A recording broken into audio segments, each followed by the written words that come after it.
Increase in cardiac output. Cardiac output is the amount of blood pumped by the heart in 1 minute. It is measured in liter per minute. Cardiac output is the product of stroke volume and heart rate. If either heart rate or stroke volume increases or both, the cardiac output also increases. Cardiac output increases proportionately with the intensity of exercise. At rest, cardiac output is about 5 liters per minute, but during intense exercise, it may increase up to 20 to 40 liters per minute. Increase in blood flow. The cardiovascular system can redistribute more blood to those tissues which have immediate demand and less blood to those tissues which have less demand for oxygen. Generally, at rest, 15 to 20% circulating blood supplies to skeletal muscles. It increases to 80 to 85% of cardiac output during intensive exercise. Blood is moved away from the main organs such as liver, intestines, and kidneys. In fact, it is redirected to the skin to enhance heat loss.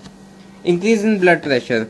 Generally, the systolic blood pressure of the healthy individual ranges from 110 to 140 mmHg, and diastolic blood pressure ranges from 60 to 90 mmHg during resting position.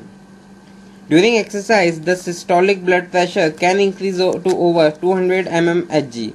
The maximum systolic blood pressure in highly trained athletes have been reported to 250 mmHg.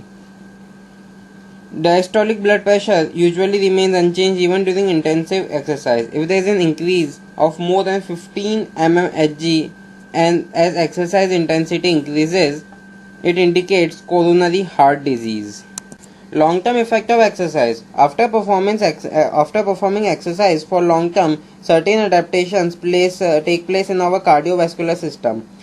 These are called long-term effect of exercise. The various long-term effects of exercise are stated below.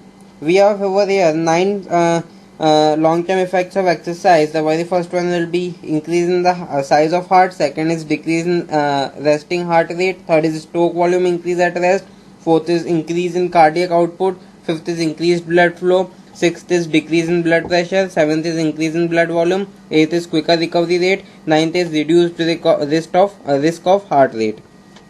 Let's discuss the very first one, that is increase in size of heart. When we perform regular exercise, the muscles of our heart increases in size and strength. In fact, left ventricle adapt to greatest extent. The heart valve began to grow stronger and thicker. The recent studies show that the myocardial wall thickness also increases. Decrease in resting heart rate. Regular exercise decreases the resting heart rate. If the 10-week training program is given to an individual whose initial resting heart rate is 72 beats per minute, after this duration, his resting heart rate may reduce up to 10 beats per minute. After regular exercise, the heart finally becomes more efficient. It does not require to beat as quickly to supply the body with blood while at rest. It has been noted that highly conditioned athletes can have resting heart rates in the 30 seconds. Stroke volume increase at rest. Regular exercise help in increasing the stroke volume at rest. The stroke volume at rest remains up to 70 to 50 ml per beat. In untrained individual, 70 to 90 ml per beat. In trained individual, it is 90 to 110 ml per beat. In the elite endurance athletes. Increase in cardiac output. Regular exercise tend to increase the cardiac output.